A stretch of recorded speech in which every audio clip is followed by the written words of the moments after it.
सबको इस जगत में सुख चाहिए। विवेकानंद जी को ज़्यादा चाहिए।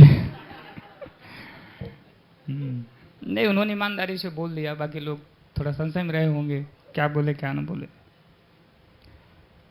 तो सुख तो चाहिए सबको निश्चित तौर से।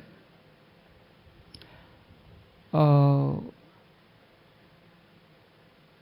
जो सुख का उद्देश्य बनाते हैं वो भौतिक जगत में किससे सुख मिल सकता है? भौतिक जगत में जो लोग उद्देश्य बना रहे हैं, सुख हम कहाँ से प्राप्त कर सकते हैं?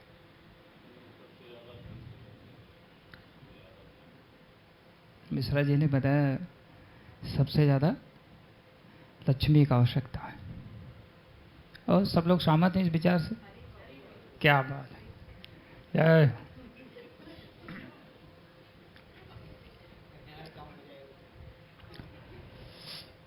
तो सबका विचार ये है कि अगर धन खूब हो जाए तो फिर सारा सुख हम प्राप्त कर लेंगे।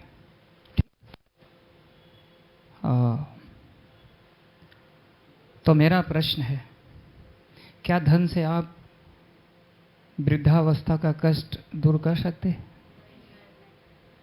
हो सकता थोड़ा बहुत पेन किलर वगैरह खा के घुटने उठने में दर्द होता रहे कुछ समय के लिए, है कि नहीं? तो पहला तो यहाँ खंडन हो गया कि पैसे से ही सुख मिलना, जितना हम सोच रहे हैं सब सुख नहीं मिल सकता है।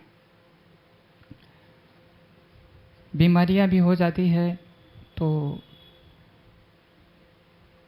थोड़ा लाभ मिलता है, लेकिन देखा जाता है तो एक बीमारी को आज पहली बात तो आजकल ऐसा दवा भी चल गया, भैया खाते रहिए, थायराइड हो गया तो खाते रहिए, शुगर हो गया तो खाते रहिए, ब्लड प्रेशर लो हाई है तो खाते रहिए। हाँ, एक तो मैं देख रहा था कल कि वो बातचीत उसमें ऐसी चल रही थी कि आजकल के जो डॉक्टर लोग हैं, आते रहिए, दवा खाते रहिए और जाते रहिए, दवा बंद ना होनी चाहिए, इस प्रकार से सेटिंग चल रहा है। तो उनका इशारा ये था डिस्कशन में, सबके लिए नहीं ऐसा है, ज़्यादातर लोगों के लिए ऐसा ही है, पैसा आना चाहिए, पैसे से आप मृत्यु के कष्ट को नहीं खरीद सकते, दूर नहीं कर सकते, पैसे से आप जन्म का भी कष्ट है,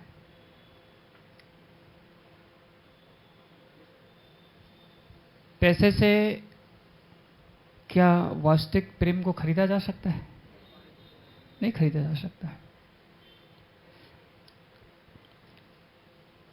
और पैसे से जो आरामदायक निद्रा है, जो सही से नींद मिलना चाहिए, वो भी नहीं खरीदी जा सकती। खुद दवा वाले के खाएंगे जबरदस्ती तो वो भी शरीर को नुकसान ही करेगा। तो इसका मतलब क्या हो गया कि पैसे से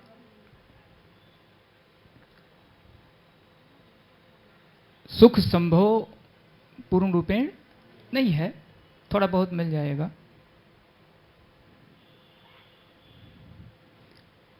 पैसे से 84 लाख योनियों का भी जो भ्रमण करने का कष्ट, उसे भी दूर नहीं किया जा सकता है। तो आप लोगों का उत्तर तो गलत हो गया, ठीक है, कि सुख पैसे से प्राप्त कर सकते हैं, ये संभव, आवश्यकता है उसकी, सहयोग का है, करता है वो, लेकिन पूर्ण रूप में जो चाहिए वो नहीं दे सकता है, ठीक है। तो हर व्यक्ति को जो सुख खोज रहे हैं, तो सच्चा सुख कहाँ है उसकी खोज करनी चाहिए, और ऐसा सुख होना चाहिए जो निरंतर बढ़ता रहे, इस जगत में तो क्या सुख है? मान लो अभी आपको समझो रसमलाई खाना पसंद है, ठीक ना? तो रसमलाई आएगा आपके सामने, 1 खाओगे, 2 खाओगे, 3 खाओगे, 4 खाओगे, 5 खाओगे, 6 खाओगे, कितना खाओगे?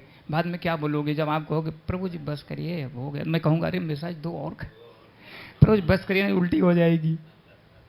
ठीक है? तो यहाँ ऐसा सुख नहीं है जो निरंतर स्थायी बना रहे और बढ़ता रहे। तो हमें उस सुख की तलाश स्वयं भी करनी चाहिए और अपने जो परिजन हैं, बच्चे बच्चियां, उनको भी उस चीज को बताना चाहिए। इस भौतिक जगत में जो आनंद है, जितना हमें चाहिए उसकी मात्रा 1 बूंद की सिर्फ मिलती। जैसे समझो आपको समुद्र जितना आनंद चाहिए, उसका 1 बूंद जितना आनंद मिलता है।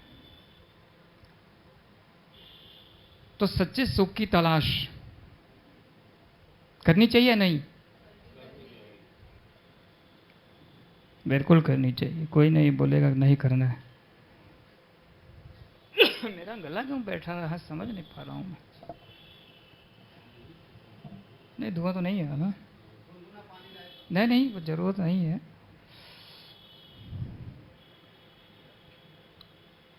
तो बच्चे लोग, कौन सा सुख चाहिए? है आध्यात्मिक सुख चाहिए। ऐसा सुख बोलिए जो कभी खत्म ना हो, निरंतर वृद्धि होती रहे।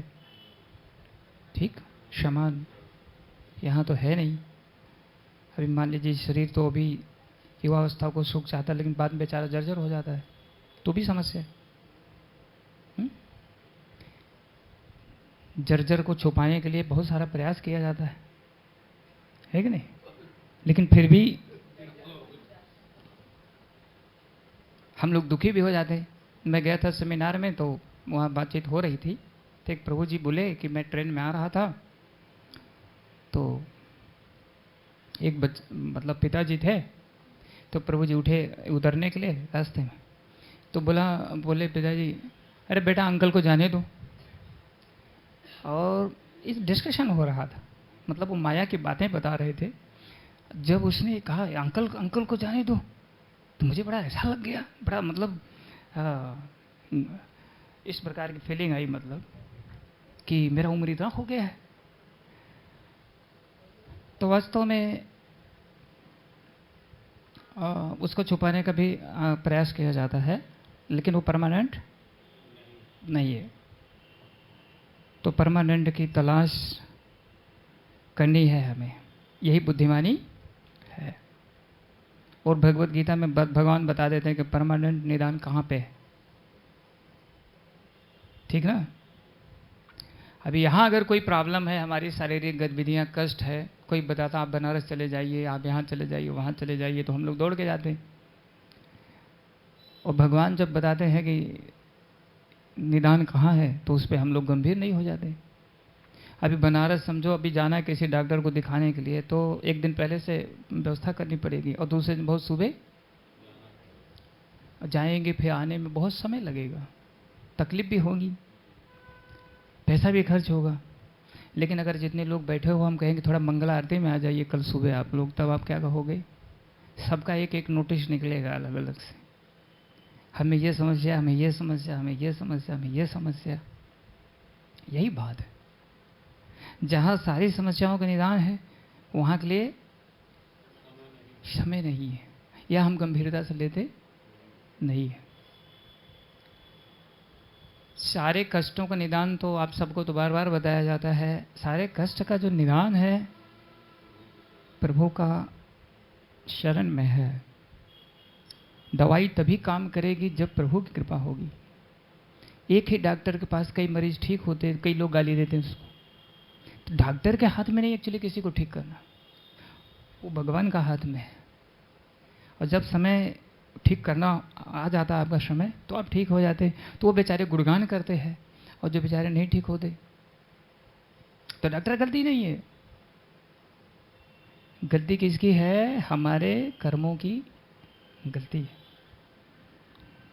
तो भगवान क्या कहते हैं? जहां पे शाश्वत सुख है, जहां कभी समाप्ति नहीं होने वाली, निरंतर अनंत काल से जब भगवान कृष्ण के सामने गोलोक में भक्त आते हैं, तो भगवान को देखकर उनकी प्रसन्नता बढ़ जाती है, और भगवान भक्तों को देख के भगवान की प्रसन्नता बढ़ जाती है। ये अनंत काल से चल रहा है, इसमें कभी कमी आई नहीं, निरंतर। सोच लीजिए आप, ये सब दिव्य कार्यकलाप। आप लोग सोचे ऐसा कैसे हो सकता है? ऐसा है, तो ये वहां पे है। न तद्भाष्यतो सूर्यो न शशांको न पावकः यद गत्वा न निवर्तन्ते तद धाम परमम मम। यही वो स्थान है जहाँ पे सूर्य और चंद्रमा के प्रकाश की जरूरत नहीं है, जहाँ पर एक बार आ जाने के बाद में कोई वापस नहीं लौटता है। दिव्य आनंद। अगर लोगों को टिकट ऐसे मिल जाता ना पैसा में, तो सब लोग बुक कर लेते फटाफट, लेकिन ये संभव नहीं है वहाँ के लिए। वहाँ के लिए दूसरा टिकट लगेगा। कौन सा? हाँ हाँ बिल्कुल, सीट फुल है, जगह नहीं रहता। हालांकि वैकुंठ सीमित है, तो लेकिन यह है कि हाँ, कोई अमेरिका का बहुत धनाढ़ आदमी, अब वो कह रहा है कि भाई ऐसा करिए, मैं चंद्रमा पे घर बनाऊंगा। मतलब बहुत धनी है, पैसा बहुत है, अब चंद्रमा पे घर बनाने जा रहा है। बताइए। तो वहाँ जाने की जो योग्यता है वो क्या है?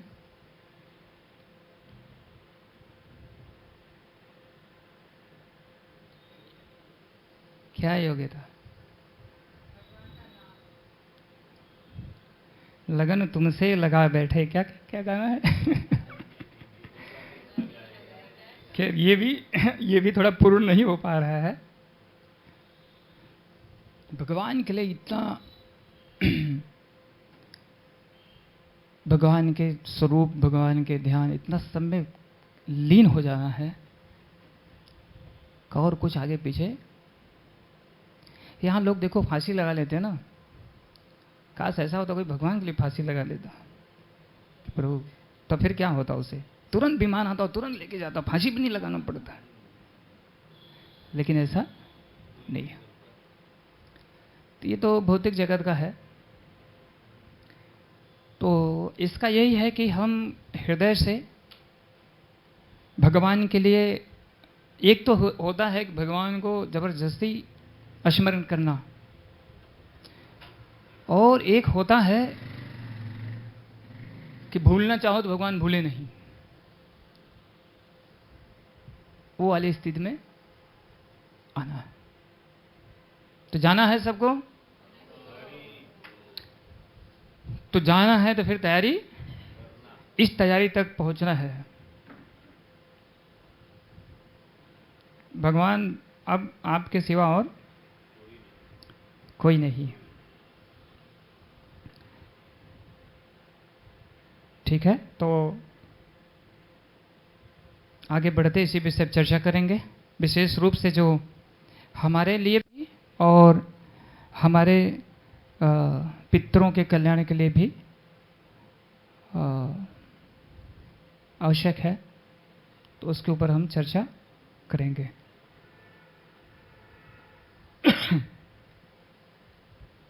तो एक श्लोक श्रीमद् भागवतम में है, और लोग अलग अलग से बहुत सारा इस विधि विधान प्रयास कर रहे हैं पितरों का कल्याण करने के लिए, लेकिन भगवान श्री कृष्ण का क्या संदेश है? देवर्षि भोक्ता निरान पितृनाम ना किंकरो नायमिनी चराजन सर्वात्मना यः शरणं शरण्यं गतो मुकुंदम परहित्य करतम। ये 11वें स्कंद से अध्याय 5 श्लोक नंबर 41 है। इसमें बता रहे हैं, हे राजन, जिस व्यक्ति ने सारे भौतिक कार्यों को त्याग कर उन मुकुंद के चरण कमलों में पूरी तरह शरण ले रखी है, पूरी तरह शरण ले रखी है, ये बहुत महत्वपूर्ण है कि अगर कुछ भक्ति करते समय कुछ थोड़ा जीवन में उतार चढ़ाव आ जाए तो भक्ति और बढ़ा देनी चाहिए। ऐसा नहीं है कि काम करो, आप संडे प्रोग्राम जाना बंद, गए थे सोचे थे कि लक्ष्मी ज़्यादा आएंगे लेकिन वो तो जाने लगे तो लक्ष्मी कम हो गई। तो इसलिए ऐसा नहीं है, पूरी तरह समर्पण। जो सबों को आश्रय देते हैं, ये भी बहुत महत्वपूर्ण है, जो सबों को आश्रय देते हैं। अगर आप इधर उधर जो विचलित भी हो रहे हो, कहीं और भी जाना चाहते हो, तो वो आपको सुरक्षा नहीं दे पाएंगे। यानी देवताओं को भी भगवान श्री कृष्ण का ही आश्रय प्राप्त होता है। चलो भाई, तुम क्यों परेशान करते और लोगों के पास जाओ।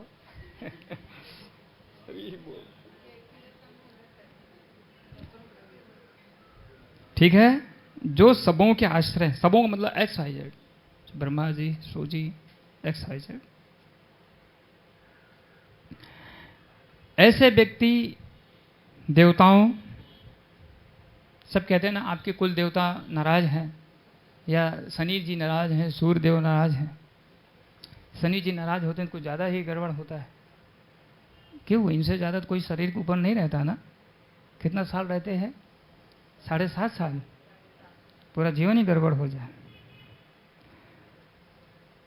देवताओं, ऋषियों, सामान्य जीवों, संबंधियों, मित्रों, मनुष्यों या दिग्वंत हो चुके पितरों का, देखिए ये भी आया है, का वह ऋणी नहीं रहता, चूंकि उसने सभी प्राणियों के जीव भगवान, सभी प्राणियों के आश्रय भगवान के ही भिन्नांश, अतः जिसने भगवान की सेवा में अपने आप को रद्द कर दिया है उसके लिए कोई भी ऋण शेष नहीं रहता है। तो अभी आप लोग क्या है, बाकी सब कानून नियम मानते हो। अगर मान लो कि आप डॉक्टर के पास चले गए, क्या बात, देखो गर्म पानी पीना है, ऐसे करना है, वैसे करना है, हाँ डॉक्टर साहब आप जैसा कहे ऐसा करें, बस ठीक हो। हमारे मित्र गए हमको दिखाने के लिए डॉक्टर के पास में, डॉक्टर ने कहा थोड़ा लंबी दवा चले, बोले प्रभु जी इनका ठीक कर दे, चाहे जितनी लंबी दवा चले सालों साल ठीक है, लेकिन स्वस्थ कर दीजिए आप। तो ये मतलब हम लोग उसको बहुत जल्दी स्वीकार करते हैं ना कि ठीक हो जाए। या कुछ गवर्नमेंट का भी नियम कानून है, लेकिन जब भगवान के नियम कानून सामने आता तब हम उस पर विश्वास नहीं कर। भगवान के नियम कानून जो हमारा वेद शास्त्र है, ये भगवान का नियम कानून है। और जब नियम का पालन कोई व्यक्ति नहीं करता तब तो पिटाई होती है उसकी। और पिटाई क्या है? जैसे मान लीजिए पैसा तो बहुत है, ठीक, लेकिन पता लगा कि मैं हरिद्वार में गया था एक बार, तो वहाँ मैं जब गया तो देखा तो वो जो गराड़ी वाली कुर्सी होती है उस पर बैठ करके किसी का मुंह से पानी गिर रहा है तो नहीं बंद हो रहा है, किसी का हाँ ऐसा है, किसी का पाँव ऐसा है। तो मैंने पता लगा भाई ये लोग कौन है। तो ज़्यादातर लोगों के विषय में जानकारी मिली, ये सब बड़े अरबपति खरबपति लोग हैं, मतलब तो उनकी ये हाल थी। तो ये जो नियम कानून हम नहीं मानते, बीमारियां, घर में कला, अनेकों प्रकार की समस्याएं, थोड़ा जाके मना उना के थोड़ा पैसा तो आ रहा है। एक व्यक्ति मुझे बोले कि पैसा कैसे नहीं आएगा, हमारे पास विधि है। वास्तव में ऐसा है नहीं, पैसा तो उतना ही आता, आप भले कूदते फादते हो, पैसा उतना आता है जो व्यवस्था है। हाँ, एक जगह पे है पैसा ज़्यादा हो सकता है, वो यहाँ पे है। वो चाहे तो राई से पर्वत कर दे, चाहे पर्वत से राई कर दे, बाकी जगह पैसा नहीं है। तो वो चीज़ जब हम नहीं मानते हैं तो दंड मिलता है, गवर्नमेंट का नियम कानून। इसी प्रकार से भगवान का नियम कानून नहीं मानते हैं तो भी हमें दंड, और ऐसे ऐसे दंड हैं, ये तो मैं यहाँ शब्दों से क्या उसका कहूँगा, और कहेंगे तो पूरा कई दिन लग जाएगा बताने के लिए। सब मिला जुला के इतने जान लीजिए आप कि अगर ये जो आपकी व्यवस्था है छोटी मोटी इस जगत में, ठीक है, आपका जो फ्लैट बंगला जो कुछ भी है, और आप आराम से एसी उसी लगा के रह रहे हैं, कूलर वूलर सब व्यवस्था है, लेकिन अगर आप सोचो कि ये शरीर छोड़ने के बाद में रोड पे कुत्ता बन गए और वो क्या बोलते हैं, कीड़े कीड़े कुटके सब पड़े रहते हैं, उतना नहाने धोने का साबुन शैम्पू तो मिलता नहीं। अभी कुछ लोग बोलेंगे कुछ कुत्तों को मिलता है साबुन से, ठीक है, मिलता है उन कुत्तों को जो मनुष्य थे लेकिन पुण्य कर्म किए, कहीं पे वो गलती कर्म भी किए, तो कुत्ता तो बेचारे बन गए, उन्हीं में चले गए, लेकिन थोड़ी सुविधा उनको अच्छा मिल गया। आज एक प्रभु जी मंदिर गए थे, बता रहे थे कि देख रहे थे उस कुत्ते को ऊपर सोफा लगाया गया था, उसको बाल वाल सेट करने के लिए 2-3 नौकर लगे हुए थे, उसका नाश्ता, उसका स्टोर रूम, खाने पीने का सब।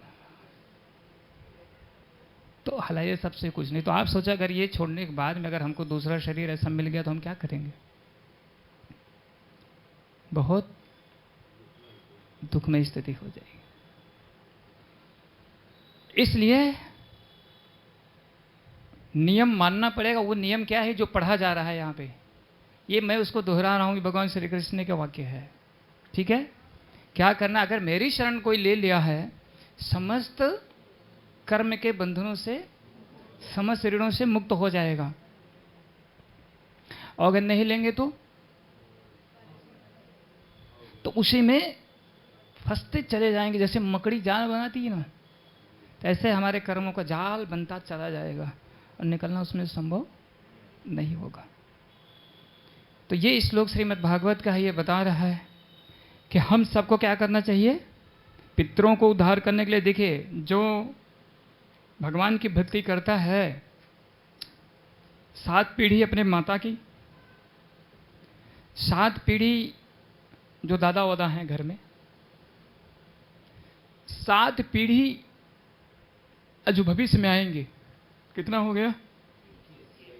हाँ, अपना ही उद्धार नहीं होगा अगर क्या किया जाएगा, मुकुंद की शरण ले लिया जाएगा। तो आज बढ़ते हैं, आज जो श्रीमद् भागवत के महात्म्य में, जिसको सुनने से अपना भी और आपके पितरों का कल्याण हो जाता है, ऐसा भागवत महात्म्य में बताया गया।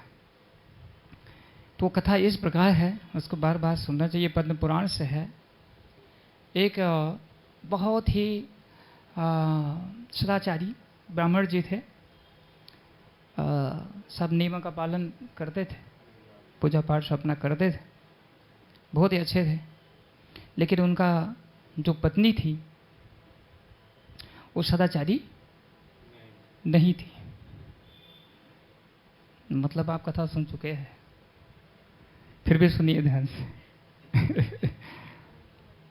वो क्या करते थे, पंडित जी तो अपने भजन पूजा में या जाते थे बाहर, तो उसका काम था नहाना धोना नहीं, ठीक है, साफ सफाई रखना नहीं, और क्या करना, टीवी का 5 रिमोट लेके बैठे रहना। क्या देखना, एक सासू जी थी जो अपने दामाद से संडेल सफा करा रही थी।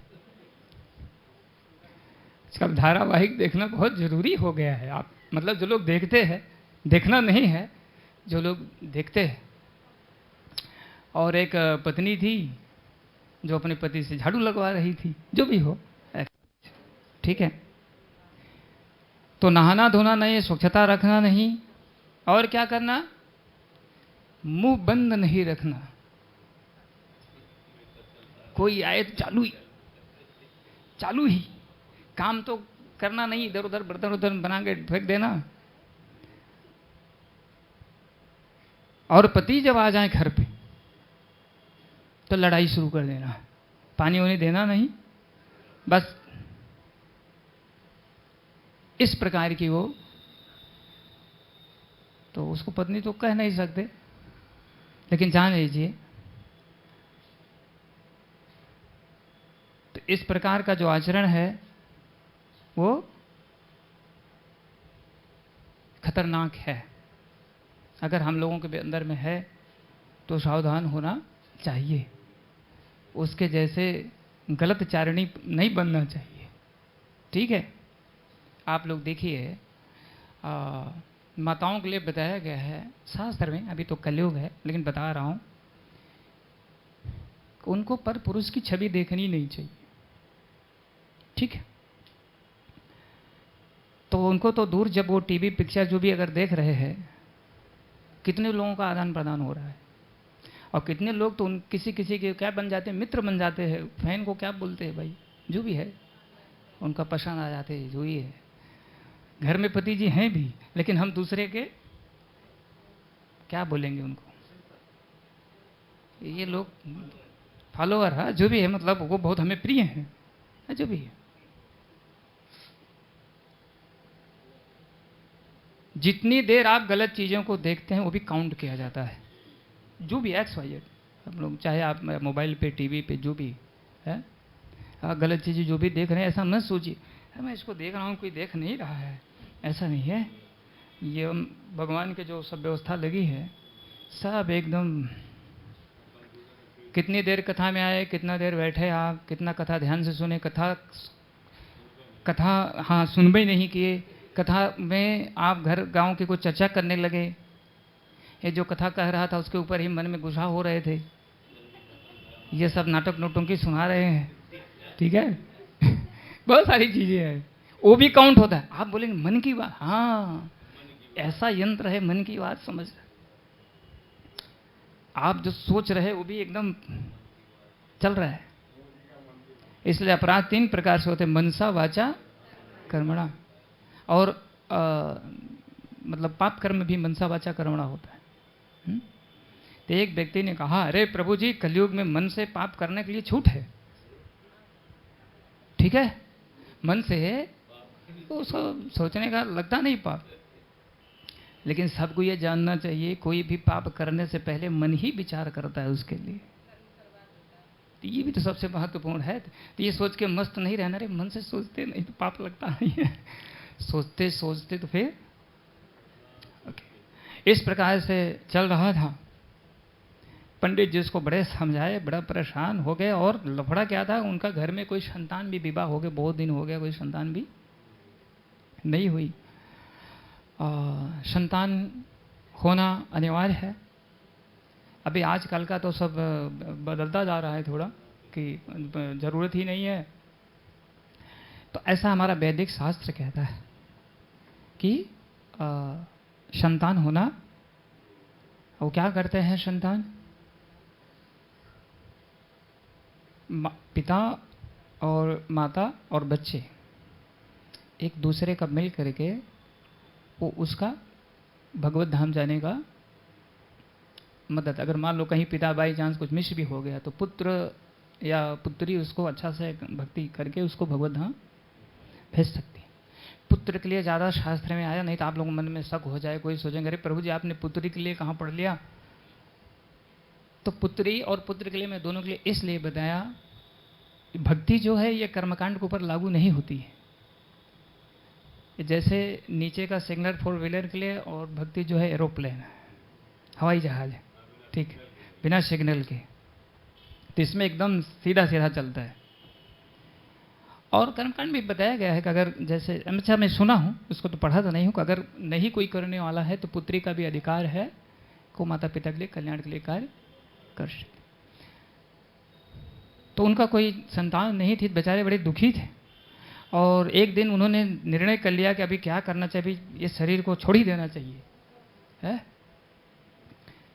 तो ऐसा कर करके घर से निकल गए, और एक बहुत बड़ा सरोवर था उसका पास में गए।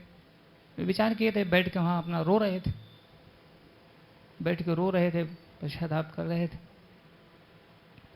इतने में देखे वहाँ एक बहुत तेजस्वी सन्यासी बैठे थे, बट वृक्ष था उससे नीचे। तो उनका जब उन्होंने तेज देखा तो भाई ब्राह्मण तो थे ही, तो उनका पास जाके उनको प्रणाम किए, और जोर जोर से रोने लगे उनका पास में बैठ। अभी वो क्या थे, मृत्यु का तो ज़्यादा मूड में नहीं था, ज़्यादा तो चिंता ये थी कि भाई संतान हाँ चाहिए। तो सन्यासी जी बोले, अरे क्यों रो रहे हैं आप, क्या बात बताइए, मैं आपका क्या कर सकता हूँ, क्या मदद कर सकता हूँ। रो रो के बताने लगे, मेरे घर में अगर कोई फल भी मैं ला के रखता हूँ वो भी बहुत जल्दी सड़ जाता है, और मेरे घर में गौ माता है, वो भी बच्चा जन्म को नहीं देती है, बछड़े को बाज है, और मेरी पत्नी, मेरा विवाह इतना दिन हो गया, मुझे कोई संतान नहीं है। और ये करके रोने लगे। सन्यासी जी ने थोड़ा सोचे और बोले, अरे क्या तुम ये रो रहे हो, पुत्र का क्या है, भगवान की भक्ति करो, चले जाओगे। पुत्र संतान से सबसे तो बड़ा कष्ट मिलता है जगत में, सही है कि नहीं। अगर बेटे बेटियां आज्ञाकारिणी नहीं हैं तो माता पिता से पूछो उनका कैसा दिन कैसा समय बीतता है। ऐसा चुभता है, एक बार में मार दो गोली चला के उतना कष्ट नहीं होगा जितना ये दशा दुख में होती है। बोले नहीं नहीं, तो बात तो प्लस माइनस दोनों है, बच्चे अच्छे हैं तो कहना ही क्या है। जैसे राजा सगर का उद्धार किसने किया, उनका कुल का भगीरथ जी ने। हिरण्यकश्यप का उद्धार प्रहलाद ने कर दिया, ठीक। अभी ओझा जी का उद्धार ये करेंगे, क्या नाम इनका, अथर्व। ओझा जी की अपनी पर्सनल तैयारी है, क्यों। यस ओके ठीक है, लेकिन बच्चों को भी ट्रेन कर रहे हैं। तो एक्चुअली कहना मैं सारे में यही कहना चाहता हूँ कि आप सब अपने बच्चे बच्चियों को ट्रेन कीजिए। जैसे मान लो अपनी कहीं मिसिंग हो गई तो कम से कम बोले, ऐसा है तुम तो क्या इस जन्म के लिए सोचे, तुमको 7 जन्म तक न तो पुत्री है और न पुत्र है।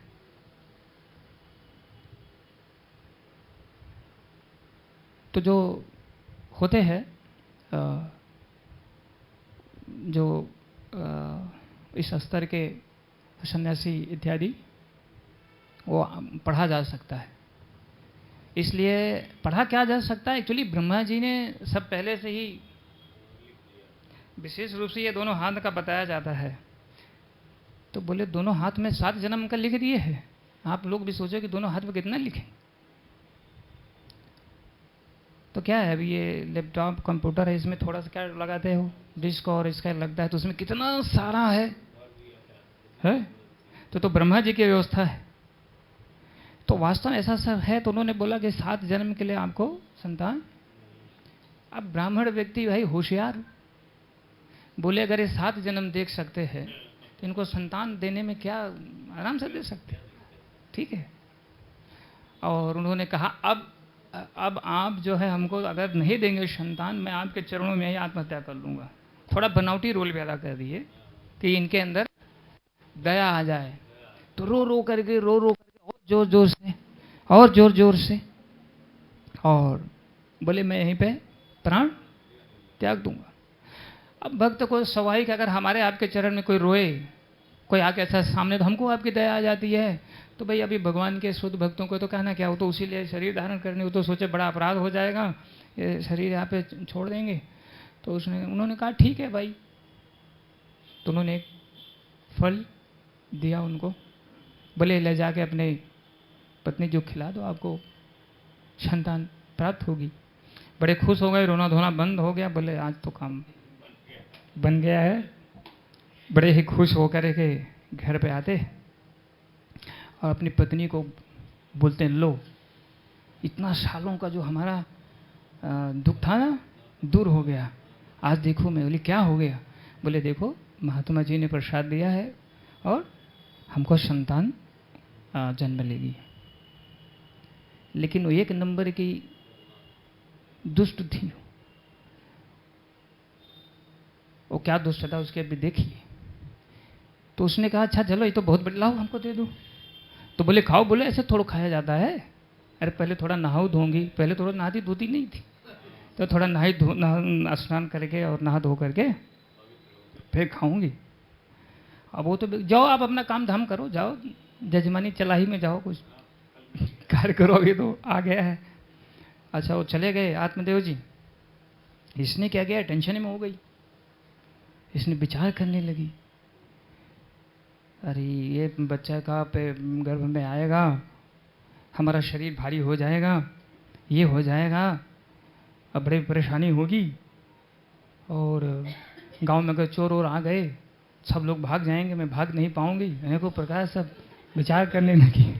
ठीक है, तो आजकल समस्या क्या है, तो सही बात है, माँ की तो इच्छा मतलब इच्छा होनी चाहिए जन्म देने की बच्चों, जैसा अपना वैदिक शास्त्र कह रहा है, लेकिन आजकल तो सब ऐसा चल रहा है, कलयुग उसका लक्षण, वहाँ एक सिंपल है, यहाँ बढ़िया सब चल रहा है अभी। तो उसने क्या करना, तो उसकी एक सखी थी, सखी को एक प्रकार, सखी मतलब क्या, उसकी एक बड़ी बहन थी, उसने उसको कैसे तो बुलाया और घर में बुलाया, और ये जो सारा चीज़ मैंने बताया उसको सब सामने रखा उसने, है मेरा ये खराब हो जाएगा, वो खराब हो जाएगा, तमाम प्रकार का बात। तो उसने कहा देखो अच्छा बात तो ठीक है, तो तुम्हारी समस्या तो सॉल्व कर देंगे, आप एक काम करो, मेरे गर्भ में बच्चा है, ठीक है, और बच्चा जन्म लेगा तो मैं नाटक करूंगी कि मेरा बच्चा मर गया, वो बच्चा तुमको दूंगी। बोली लेकिन मेरे पति जी जब कैसे ऐसे थोड़ा होगा भाई, वो तो कुछ समय सारणी है ना, और कुछ लक्षण भी है। तो बोले तुम ऐसे ही थोड़ा कुछ पेट पे कपड़ा उपड़ा बांध के कुछ भी ऐसा थोड़ा ड्रामा करते रहना है, और पति जी बताते रहना, और कभी उनके नज़दीक मत बैठना, हमेशा दूरी बनाए रखना, और समय आएगा तो व्यवस्था हो जाएगी। बोले लेकिन बच्चे को दूध कैसे बच्चे को मिलेगा? देखो भगवान की कितनी अच्छी व्यवस्था है, बच्चा गर्भ में आता है तो भगवान दूध भी भेज देते हैं। सोचिए कितने कृपालु हैं, हर स्थिति में भगवान जीव का मदद मतलब उसको करते रहते हैं। तो बोल देना ठीक है, ऐसा जब स्थिति आएगी ना तो बोल देना कुछ तो हो गया होगा और दूध हुआ नहीं, कुछ तो बहाना बना देना, अच्छा भैया सब हो गया सेटिंग। बोले लेकिन ये फल का क्या किया जाए? बोले देखो फल तो फेंक नहीं सकते, काम करो थोड़ा महात्मा कभी देखेंगे कि उसका क्या पावर है, एक काम करो ये गाय को खिला देंगे, तुम्हारे घर में जो गाय है ना, देखेंगे ये बड़ा लेके आए हैं प्रसाद, तो थोड़ा देखते हैं हम लोग उसका भी। कभी कभी बहुत सारे लोग हैं वो जो शुद्ध लोगों का गलती भी नहीं है, एक्चुअली दो प्रकार का कार्य चल रहा है जगत में, एक डुप्लीकेट और एक ओरिजिनल, तो उसमें लेकिन फिर भी थोड़ा अपना भी उत्तरदायित्व बनता है। अब जाके नकली सामान दुकान से खरीद के ले आए, नकली साबुन और लगाएं, शरीर में खजुली हो जाए, ठीक है, उसके बाद गलती दुकान वाले के दें तो ठीक नहीं है ना, है कि नहीं? थोड़ा अपना भी काम है कि भाई कौन सा सामान क्या खरीदना है, ठीक, तो ये अपनी भी जिम्मेदारी बनती है, ठीक है। तो सब व्यवस्था हो गई, फल खिला दिया गया गौ माता को, और ये अपना ड्रामा, रोज आए पूछें आत्मदेव जी क्या हाल, अरे सब कुछ ठीक है लेकिन आप दूर रहिए, नज़दीक मत आइएगा, ये सब पालन करना है, आप दूर रहिए। अब वो बेचारे सीधे साधे व्यक्ति बहुत प्रसन्न और भगवान की साधना भजन उन्होंने तेज कर दिए। समय आ गया, वो कहीं बाहर गए थे और समय आ गया कि बच्चे ने उसको जन्म लिया, उसकी बहन को, तो वो सब सिस्टम हो गया, ड्रामा इधर हुआ। अब वो तो घर पे थे नहीं, जब आए तो देखे कि अरे बच्चा हो गया है, बच्चा रो रहा है। अब बोले दूध पिलाओ, जब दूध कहाँ से होगा उसको, बच्चा तो हुआ नहीं तो दूध कहाँ से होगा उसको? तो उसने कुछ तो बनाया, देखो ये समस्या है, एक काम करो हम अपने बच्चे को, हमारी जो बहन ने जन्म दिया था उसका बच्चा मर गया है, तो उसको इधर बुला लेते हैं घर में, वो दूध पिलाएगी। और ठीक उसी समय पे जो फल खिलाया गया था गौ माता को, उनसे भी गर्भ से जन्म हो गया, एक बच्चे का जन्म लिया, चूँकि वो सन्यासी का प्रसाद, लेकिन खाली उसका कान जो है गौ माता के रहा जैसा रहा, और बाकी सब पुरुष के जैसे। अब तो आत्मदेव और कूद कूद के नाचने लगे, क्या कृपा हो गई, देखो इधर पत्नी को भी बच्चा और उधर हमारा गौ माता के जैसे जन्म नहीं लिया, उसको भी हो गया, जन्म ले लिया, अरे वाह मग्न हो गए, अभी वो तो सही चीज जान नहीं रहे। तो अब दोनों का लालन पालन होने लगा। लालन पालन जिस प्रकार से होगा, बच्चे उसी प्रकार से उनका आचरण बनेगा। आप सबको ये चीज ध्यान देना चाहिए। बाद में आपको रोने से काम नहीं चलेगा कि प्रभु जी मेरा बच्चा नालायक है। जब बच्चा घर में था तब आप क्या कर रहे थे? शाम ढीम भान भान पिक्चर देखना, ये करना वो करना। तो बच्चा जब आएगा थोड़ा बड़ा तो भी क्या करेगा? और क्या देख रहे थे? एक गरीब व्यक्ति ने हीना को प्राप्त करने के लिए अपना पूरा सब कुछ त्याग दिया। मतलब समझ रहे ना, पिक्चर में चल रहा है और उसको लोग बहुत प्रेम से देखते। अरे तो बाद में अगर वही पिक्चर आपने देखा तो वो भी क्या करेगा? माता पिता को त्याग देगा हीना को प्राप्त करने के लिए। आप सबको हरे कृष्णा कृष्णा कृष्णा हरे हरे, हरे राम राम राम। सारी जिम्मेदारी किसकी है? माता पिता की। इसलिए जो लोग बच्चे को जन्म दिए ठीक है, अभी अगर कोई ऐसे भक्त सुन रहे हैं उनको बच्चों को जन्म देना है, ये नियम होता है। उस समय सावधान, भगवान का स्मरण, गुस्सा नहीं करना है, भोग लगा हुआ प्रसाद लेना है, कहीं बाहर नहीं जाना है, ये डिस्को फिस्को देखना नहीं है, सब टीवी मोबाइल सब चीज़ को। ऐसे लोगों का संग नहीं करना है जो भगवान के विषय में बात। तो अगर थोड़ी आप तपस्या कर देंगे, कितना 9 महीना कोई ज़्यादा दिन तो नहीं है, ठीक है, तो आपका जीवन कल्याण हो जाएगा। बच्चा अगर भक्त हो जाएगा ना तो धीरे धीरे तो कुछ जबरदस्ती करके भक्ति में लगा ही देगा। सही बात है, गलत है? अगर बच्चे भक्त हो, माता जी को जबरदस्ती लेके चलो चलते थोड़ा इसको मंदिर में, ठीक है, और बाद में माता जी भी भक्त, पिताजी भी बन जाएंगे धीरे धीरे। तो यहाँ पे क्या हुआ, जैसे जैसे वो बड़ा हो गया और बड़ा हो के फिर उसका लक्षण प्रकट होने लगा। क्या करने लगा? जितना जो धन संपदा थी, उसकी पत्नी का नाम था धुंधली और बच्चे का नाम रखा गया धुंधकारी। ये पद्म पुराण से कथा है, ठीक है। और आप लोग सोचोगे अरे प्रभु जी ये हम लोग तो कई बार सुने हैं, लेकिन उसमें बताया गया ये आख्यान को जो सुनता है तो पितर तो उसके मुक्त होके चले ही जाते हैं भगवत धाम। स्वयं को शुद्ध भक्ति प्राप्त होती है। बहुत सारे उसके 5 क्या बोलेंगे उसको, उपहार हैं, समझ लीजिए, भगवान का प्राप्त होते हैं। हाँ, बेनिफिट। तो यहां भी ये चालू हो गया। ये क्या किया, धीरे धीरे बड़ा हुआ तो सबसे पहले अपनी माता के ऊपर आक्रमण किया। बोले पैसे लाओ, रोज ले जाके शराब वराब पीना अपना सब शुरू किया। कितने बच्चे ऐसे माता पिता उनको धन देते हैं, बच्चे जाओ पढ़ने वहाँ, तो हॉस्टल वगैरह में जाते हैं, बाद में क्या करते हैं वो जाके ड्रग्स का सेवन करेंगे, कुछ और करेंगे, शराब पिएंगे, ऐसा करेंगे, और माता पिता नहीं पढ़ाई बहुत बढ़िया चल रही है और रिजल्ट आ गया, अगर समझो ठीक नहीं आया तो पिताजी गुस्सा हुए तो उसकी माताजी बोली अरे क्या हमेशा गुस्से होते रहते हो, अगले साल पास कर लेंगे। इसका मतलब बच्चे पढ़ाई ना करें, बच्चे अच्छे से पढ़ाई करें। मैं बता रहा हूँ, मतलब वो सुधरते नहीं है। हालांकि माता जी भी सुधारना चाहते हैं, ऐसा नहीं है। तो मैंने जैसे सब बताया, थोड़ी माता पक्ष ज़्यादा लेती हैं बच्चों का। वैसे बताया भी गया है कि परिवार में अगर माता पिता एक को नरम एक को थोड़ा गुस्सा करना चाहिए, एक को थोड़ा प्यार देना चाहिए। अगर दोनों गुस्सा हो जाएंगे तो काम गड़बड़ हो जाएगा। फिर ऐसा नहीं होना चाहिए, सबको भी ध्यान देना चाहिए। अगर मान लो कि आप स्वयं भी डील अपने बच्चों कर रहे हैं तो दोनों का आचरण रहना चाहिए, बहुत ज़रूरी है। थोड़ा गुस्सा भी करना है और उनको प्रेम भी देना है। एक दिन माता को पीटना शुरू कर दिया। जो माता बोली थी कि हमको बच्चे को जन्म नहीं देना है, पिटाई किया और वो जाके कुएं में कूद के मर गई।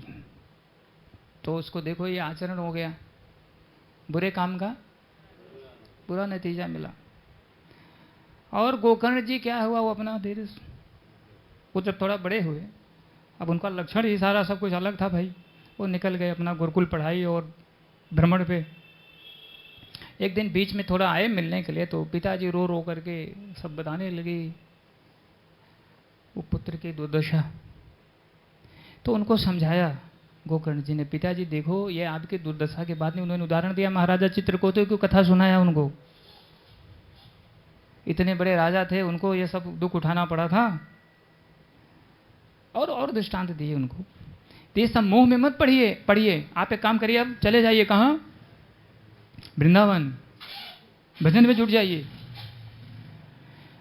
आप सबको भी कहा जाता है, देखा आप सब ज्यादा चिंता ना करा भाई, ठीक है समझाओ व्यवस्था था, लेकिन मन भगवान में लगाइए, माला जप कीजिए और कीजिए। लेकिन हम लोग क्या करते हैं, दिन रात अगर आध्यात्मिक ज्ञान नहीं है तो सब बच्चों के लिए और इसके लिए आंसू गिराते रहे, क्या करें बड़ा नालायक हो गया, ये है वो है।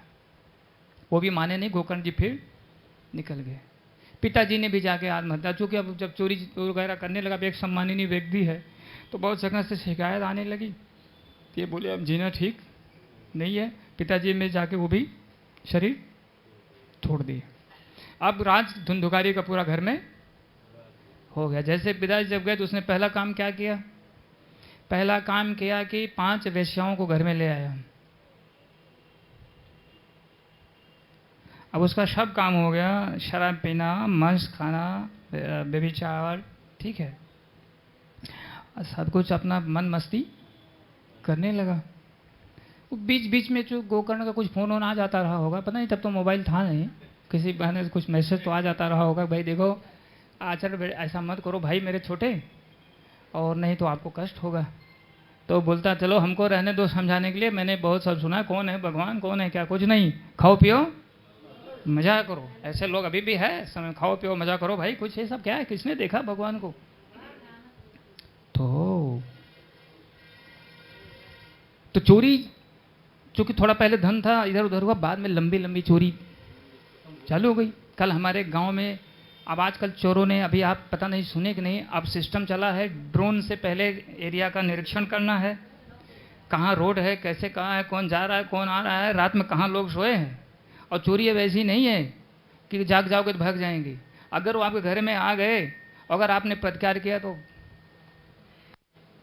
मार भी देंगे जान से। तो क्या करना पड़ेगा भाई, प्रॉपर्टी उपर्टी बचानी है कि नहीं। कल रात में 3 घंटा भी नहीं सोया हूँ। अब हमारी तो क्या भगवान की प्रॉपर्टी है भाई, तो ध्यान तो देना पड़ेगा। हमें नहीं, गोविंद दास ये प्रभु जी रात में एक्चुअली हुआ क्या, वो लोग सर्वे किया और गाड़ी से, देखो उनकी बहुत चालाकी, ये भी थोड़ा मैं बता देता हूँ। उनका 2-3 चालाकी, पहले तो ड्रोन से सर्वे करते हैं, बाद में रात्रि में ड्रोन को थोड़ा नीचे उतारेंगे तो लोग सोचेंगे चलो इसी ड्रोन का पीछा करते हैं, जहाँ उतरेगा चोर को हम लोग पकड़ लेंगे। तो लोग अपने घर से ड्रोन के पीछे लग जाते हैं। जब लोग ड्रोन के पीछे लग जाते दूसरे ड्रोन से देखते हैं, और ड्रोन क्या होता है, उसी ड्रोन से देख लेंगे कि जनता कहाँ है।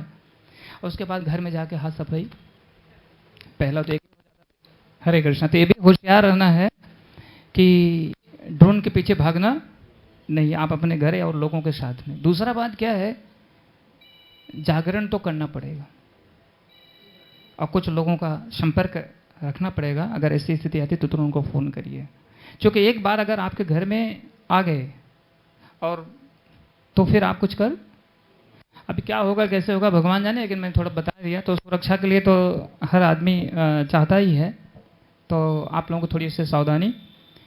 तो लंबी लंबी चोरी किया उसने, और एक दिन राजा के घर में ही चोरी कर लिया, और उस दिन हीरा सोना चांदी चाम के लेके आया।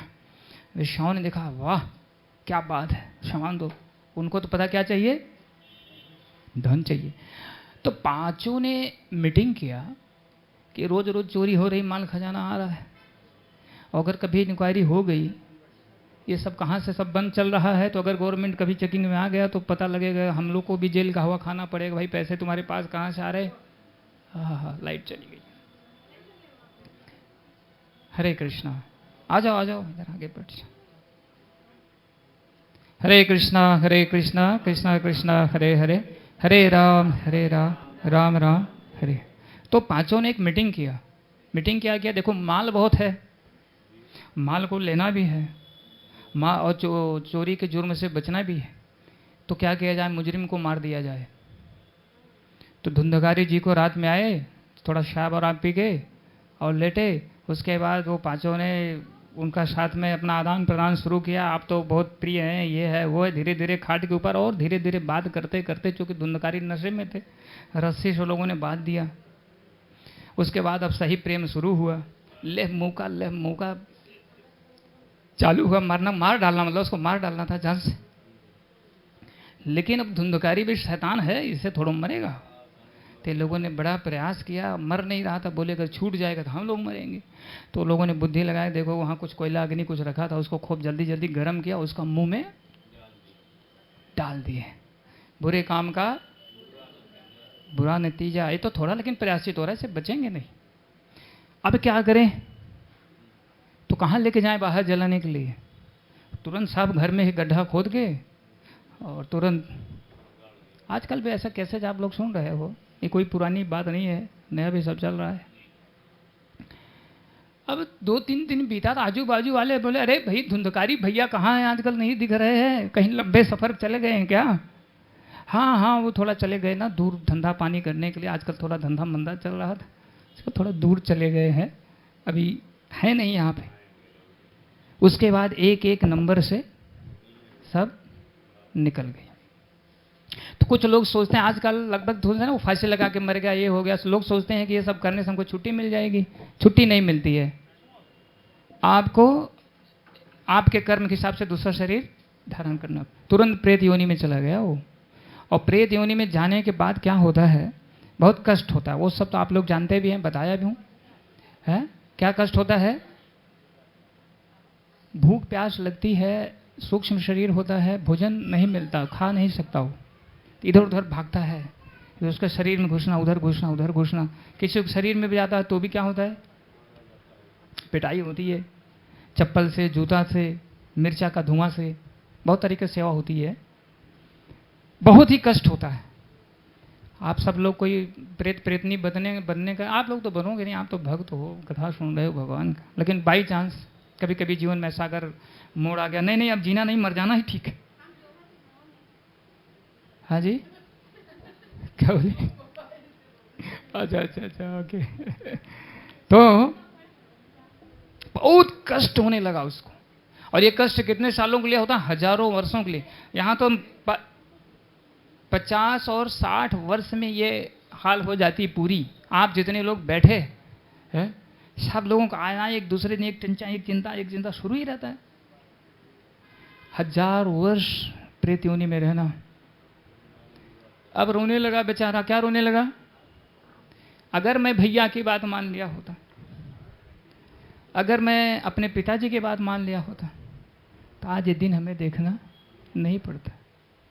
आप लोग भी कभी सोचो, अगर मैंने प्रभु जी की बात मान ली होती या होता, तो अभी इसका लिए इसलिए कह रहा हूं कि मान लो पूरी बात, बाद में सोचने का अवसर नहीं छोड़ना है। बहुत रोने लगा और उसी घर के इर्द गिर्द में घूमने लगा। एक बार गोकर्ण जी तपस्या से कर करके बोले चले थोड़ा घर का भी हाल चाल ले लूं। गोकर्ण जी आए, घर में देखे तो सब लोग बताए, भैया वो पता नहीं कहाँ बिजनेस करने गया, लौटा ही नहीं वापस। बोले अच्छा। तो रात में जब वो सोए घर में, तो अचानक क्या देख रहे हैं, वो कभी भेड़िया आ रहा है, कभी हाथी, कभी सब आवाज आ रही है। बोले क्या हो सकता है? बुद्धिमान पढ़े लिखे व्यक्ति थे, तो उनको पता था कि ये भूत प्रेत आत्मा लगता है। तुरंत गंगा जल दो लेके आए थे आदरा से, उन्हें तुरंत निकाला और छिड़का। तो उसको बोल नहीं पा रहा था, कोयला डाला गया था ना मुंह में मरते समय, इसलिए आवाज़ नहीं आ रही थी। कोई भूत ऐसे पकड़ते हैं कि उनको बहुत कुछ किया जाता है, बोल नहीं पाते बेचारे। कोई गला कस के मार दिया ना तो कैसे बोलेंगे, बोल नहीं पाएंगे। या छोटा बच्चा बेचारा है, बोल नहीं सकता, उसको मैंने सुना था, बता देता हूँ, कभी आप लोग ऐसा करना मत। किसी को एक कुछ गलत संबंध के कारण एक शिशु ने जन्म लिया, तो उसके लिए फैसला किया गया इसका गला कौन दबाएगा। तो कोई प्रभु दबाया होता ठीक है, एक माता तो कैसे कहूँ उसको, तो माता तो थी नहीं, अब हम लोग तो भाई माता प्रभु कहते हैं। जैसे बच्चा जन्म लिया, बेचारा रोया और उसका गला दबा के मार डाली। सोचिए, पूतना राक्षसी अपने बच्चों को कभी नहीं मारी। पूतना राक्षसी, आजकल जो फैशन चला है, जब चाहो बच्चे को मार दो, और जब चाहो बच्चे को जन्म दीजिए। जितने बच्चों को मारा जाता है उतने बार स्वयं हमको, जितने लोग मारने मरवाने में शामिल होते हैं और खुद वो व्यक्ति, सबको उसी कंडीशन में उस समय वैसे ही मारा जाता है। इसलिए अब सोचना है कि क्या करना और क्या नहीं करना है। तो जब उसको बोलने की शक्ति आ गई तो रोने लगा एकदम। बोले भैया तो आपके छोटे भाई, मेरे छोटे भाई। तो गोकर्ण को और भी कहीं से सूचना मिल गई थी पहले भी। बोले भैया मैं प्रेत हो गया हूँ, बहुत दुख पा रहा हूँ, आपकी बात नहीं माना। प्रेत कौन है जान लेना। इस जीते जागते भी शरीर में प्रेत की उपमा दी जाती है। जो लोग भगवान के नाम का जप नहीं करते, जो लोग एकादशी व्रत नहीं रखते, जो भगवत गीता भागवतम रामायण का पाठ नहीं करते, यह समझ ले एकदम चलते फिरते आपके सामने भूत आ गए। तो भूतों से डरना चाहिए कि नहीं डरना चाहिए? सब लोग डरते हो भूतों से? नहीं डरते? भाई मैं तो डरता हूँ, मैं तो डरता हूँ। हो सकता कभी पिछले जन्म में भूत के साथ चक्कर हो गया हो। इस जन्म में जिस चीज से ज्यादा भय लगे आपको, समझो जिसको पानी से भय अगर लग रहा है तो पानी में डूब के मृत्यु हुई है उसकी। किसी को चाकू देखते ही उसका ऐसा हो जा रहा है, समझ लो। फिर ऐसा ऐसा लक्षण होता है बहुत सारा। जो भी हो, तो डर तो जाएंगे। आप लोग भले बोल रहे हैं डरते नहीं, लेकिन अगर रात में सोए कोई आके, जो व्यक्ति शरीर छोड़ दिया है, बोले मैं आपका मित्र आ गया हूं, कैसा होगा? बोले मित्र ही बाहर रहिए। ठीक है। तो बहुत रोया उसने।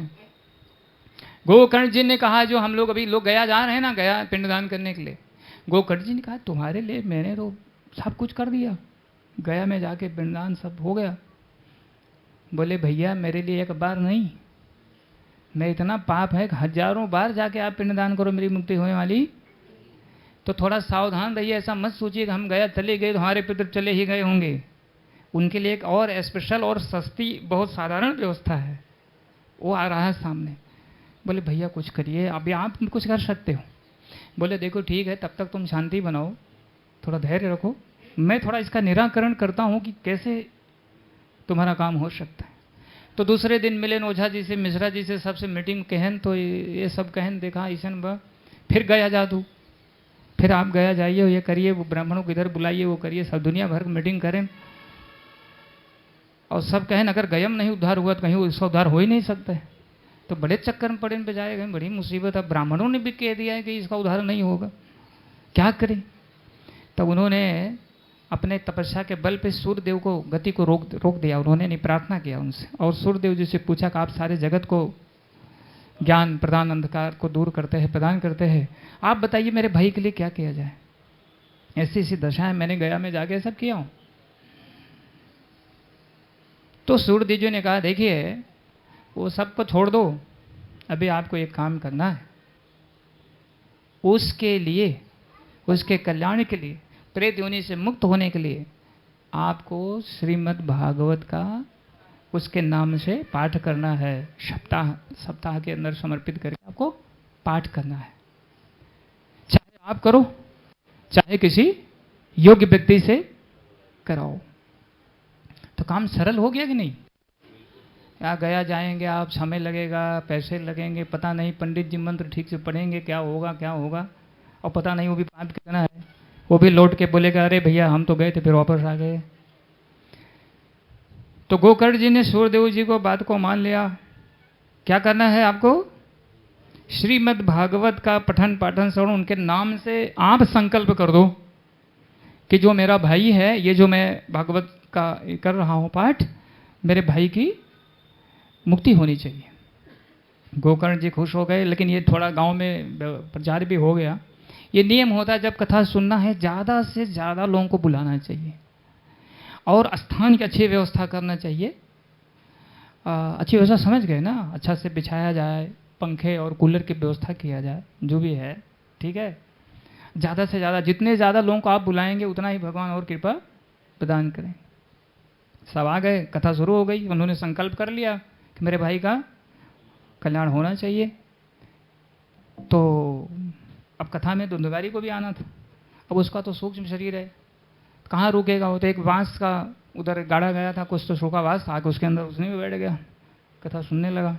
जैसे एक दिन का कथा खत्म हुआ, शाम को जय बोला गया, आरती हुई, तुरंत बाज के एक गांठ फूट गया।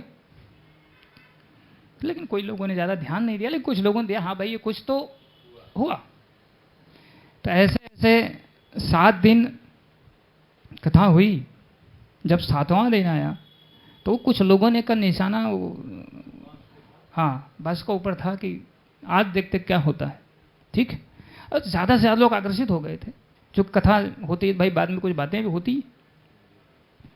तो जब 7वां दिन कथा समाप्त हुआ और 7वां दिन वो क्या अपना जो हाँ 7वीं घाट, तो अचानक लोगों ने देखा, संध्या समय भी हो गया था, गोधूली बेला हो गई थी।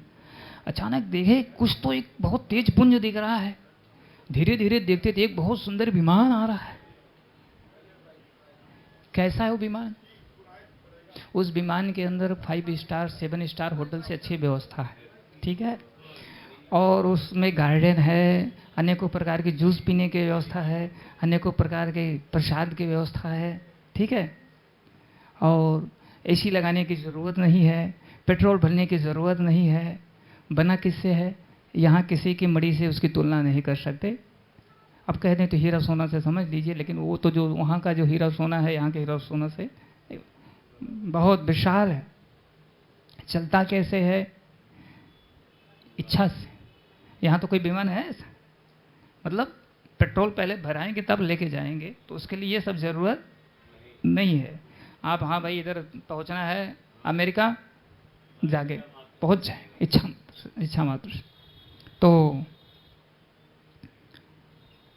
धीरे धीरे वो और नीचे आ गया। कहाँ आ गया? और इधर जब 7वीं गांठ जो निकले है, तो जो फूटा है, तुरंत भगवान का पार्षद बन गया। कौन? धुंधकारी। बोलिए भगवान श्री कृष्ण की जय। चतुर्भुज रूप में पीताम्बर पहने, शंख चक्र गदा पद्म उसका हाथ में हो गया, नीला शरीर, और एकदम तेज से लोगों को मात करने लगा। और सबसे पहले उसने क्या कहा? हमारे गोकर्ण भैया, आपका श्रीमद् भागवत का पाठ करने से मेरा उद्धार हो गया। पहले उनको ही प्रणाम किया, धन्यवाद दिया। सब लोग बोले हाँ। अभी आप लोग अगर होते, अभी यहाँ एक विमान आ जाए और एक व्यक्ति के ले जाए, तो आप लोग क्या करेंगे? जो बुद्धिमान लोग होले तो यही सोचेंगे भैया कि काम करो, कथा तो हम लोग भी सुनिए, विमान आया अकेले ही क्यों लेके जा रहा है। लेकिन बाकी लोग क्या करेंगे? जो बुद्धिमान भक्ति में वो बोले अरे भैया तू जा, हमका वापस उधर जाना नहीं है, आप जाइए। ठीक है, लेकिन वहाँ ऐसा नहीं था। वहाँ जब इन्होंने देखा भगवान का, क्योंकि भगवान का पार्षदों को देखने से हृदय पवित्र हो जाता है, तो सब लोग धुंधकारी का तो सबको आंसू तो गिरने लगा भाई, सब थोड़ा रोने लगे। अरे वाह देखो भगवान की इतनी कृपा, प्रेत योनि में वो श्रीमद् भागवत का पाठ करने से इनका उद्धार हो गया। तो सबसे पहला यहाँ पॉइंट क्या है? जो काम कहीं नहीं हो सकता है वो काम श्रीमद् भागवत का पठन श्रवण पाठन से हो सकता है, और बहुत ही सरलता से। उसके लिए कोई बहुत ज़्यादा आपको करना नहीं है। सब लोग जाने लगे।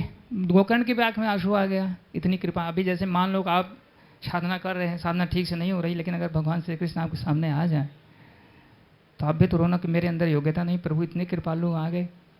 हालांकि भगवान आपको दिख नहीं रहे हैं, लेकिन कृपा तो भगवान हमारे ऊपर आपके ऊपर कर रहे हैं। उनकी कृपा हमेशा जारी है। हम लोगों के मन नहीं लगते भक्ति में, या क्या क्या है, गंभीरता नहीं ले पाते, लेकिन फिर भी भक्ति में लगे हैं। ये भगवान श्री कृष्ण की कृपा है। अब गांव वाले थोड़ा थोड़ा जल्दी जल्दी जो लोग कथा सुन रहे थे घेर लिए चारों तरफ से विमान को, और सोचे कि मन में एक दूसरे को भाई थोड़ा दम भरने। कुछ लोग डर रहे थे, कुछ लोग बोले हम सब कथा सुने रहे, ये कहाँ अकेले जाता है, अकेले क्यों जा रहे हैं भाई, हम लोगों को जाना चाहिए। ये तो जवाब दे जो महाराज लोग आए हैं। भगवान के पार्षद सुंदर, लगभग पूर्ण रूप से नहीं, वो भगवान के जैसे ही होते हैं। सुंदरता सबको ध्यान है, भगवान नहीं होते, वो भगवान के सेवक होते हैं, लेकिन काफ़ी जो सुंदरता और जो है मिलना, वो भगवान का जैसे रहता लगभग। तो सब लोग हाथ जोड़े, कुछ लोग विमान ही पकड़ लिए भाई, बोले महाराज रुकिए। तो मुस्कुराने लगे भगवान के पार्षद, बोले क्या बात? ये बोले हम लोग भी तो कथा सुने, आप अकेले क्यों इनको लेके जा रहे हैं? हम लोग को क्यों नहीं ले चल रहे? सब लोग प्रार्थना करने लगे बड़ी व्याकुलता से। अब समस्या वही हो गई कि मुस्कुराते हुए भगवान के पार्षदों ने कहा, कथा शुरू हुई 4 बजे, कथा का जो आयोजन करता था सबको फोन करके बताया 4 बजे कथा होगी, ठीक।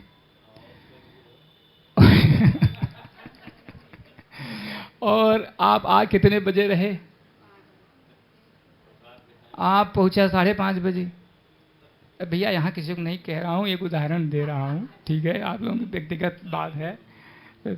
पहुंचा 5:30 बजे, ओकरे बादो बाद कहा कि 5:30 बजे आया तो तुरंत वो अपन मोबाइल निकाल लिया, कथा कहाँ जा रहे, छोड़ा ऐसा कथा बहुत सुने ही, और अपन चालू हो गया अपन सब। तो बोले ये समस्या रही, आप लोगों ने गोकर्ण जैसे कथा सुना, उस प्रकार से आप कथा, गोकर्ण तो यहाँ से हिला ही नहीं, सॉरी धुंधकारी, वो 7 दिन से हिला नहीं है, बैठा है, पानी धानी तो पी भी नहीं सकता है वो। तो आप लोगों ने ध्यान से कथा का श्रवण नहीं किया जैसे धुंधकारी ने किया। इसलिए मैंने पहले ही बताया था वास्तव में क्या योग्यता है भगवान का कृपा पाएंगे, धाम जाने की। सब लोग एक दूसरे के मुख देखने लगे, बोले हाँ बात तो सही। मान लिया कि यहाँ जे कथा में 4 बजे आए हैं, अगर वो का एक बोरिया सरफी सोना को भर के मिल जाए, बाकी लोग कहें भाई हम लोग क्यों नहीं मिल रहा है, तो अरे भैया 4 बजे आप नहीं आए तो पछतावा होगा ना। तो पानी की व्यवस्था करो। मेरा एक्चुअली है, वो डॉक्टर ने बताया अगर बीच में पानी लेता रहूं तो एसिड ज़्यादा नहीं बनेगा, उसमें ये है ग्लूकोज भी है, वो इलेक्ट्रॉल, हाँ नॉर्मल ही। अब एक्चुअली टाइम ओवर हो गया,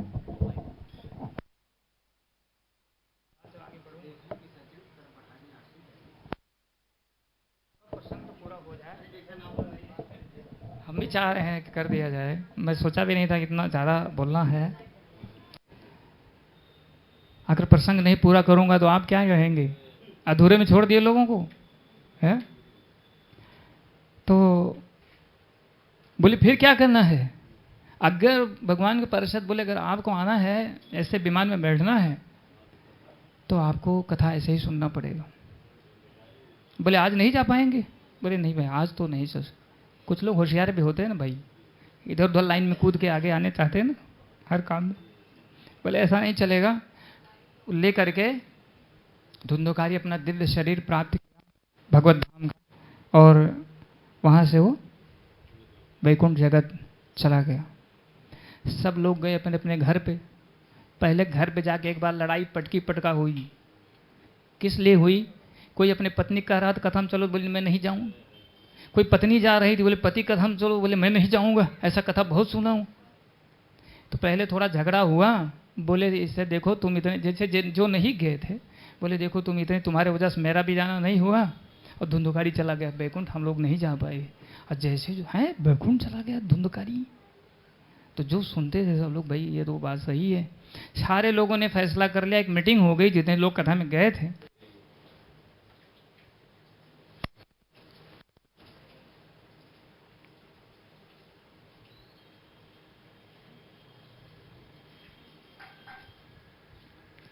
सबसे ज़्यादा जो मेहनत होती है, आप फावड़ा जाके खेत में चलाइए, आप लेक्चर दीजिए।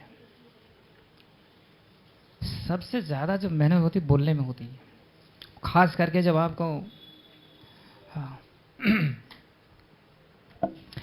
तो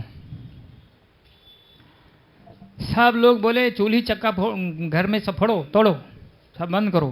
बोले क्या होगा? बस वहीं भोजन, वहीं रहना, वहीं सुनना, भोजन मिले न मिले। सब लोग इकट्ठा हो गए जितने लोग गए थे कथा में, और जाके उनका चरण पकड़ लिए गोकर्ण जी का। बोले महाराज एक बार फिर आप कथा सुनाइए।